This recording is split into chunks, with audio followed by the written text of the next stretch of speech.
Hey guys, today I'm reviewing Icarus, Myths and Monsters. The controls are kind of floaty and annoying, but you'll get used to it. But what I think is the biggest problem with the controls is you can't do this anymore. I'm gonna miss that. The graphics are okay, but they're kind of dull and get repetitive after a while. I mean, just look at this background. I thought we were supposed to be in Angel Land, not a prison. I also really don't like how Pit looks in this game. He looks like an Elvis impersonator. It's also funny how the outline of Pit's sprite changes when he enters a room or a dungeon. This was done because this area's backgrounds are always just plain black, and if they hadn't have done it, Pit's sprite would have looked something like this. So it was actually good thinking on their part to do it. Speaking of those rooms, there's a lot more of them in this game than there was in the original. They have old ladies that sell stuff, for way too much as in the last game. This other guy who gives you some type of hint. There's also this old guy who comes out of nowhere and says, "Can you endure this intense training?" And then he starts chucking Tupperware of death at you and you're freaking out trying to survive, though it's impossible because they're coming from every angle. You can destroy them by shooting them, but they're just coming so many at a time, it's impossible to dodge them. So of course you die.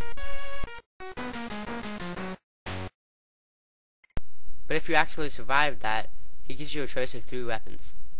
I'm taking the one on the left.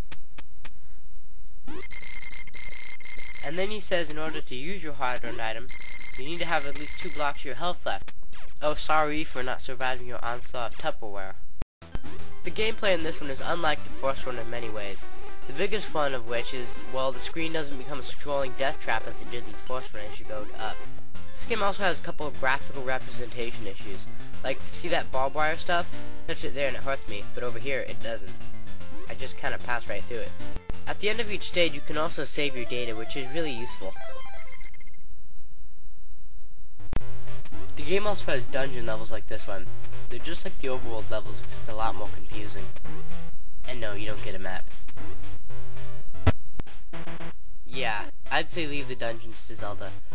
In this game, they're really annoying stages that seem to go on forever. The rooms are really repetitive, kind of like Metroid 2, except there's really not that much fun in exploration.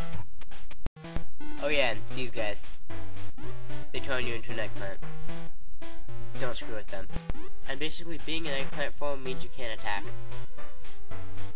Haha, you can't get me. Now let's compare the music. NES.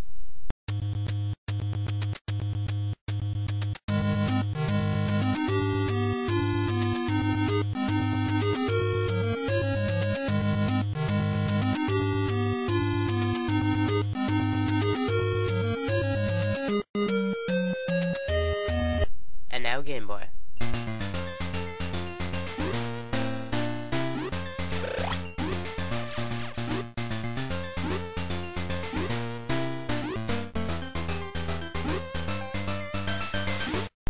I like the NES music a lot better, but the Game Boy one is still pretty catchy.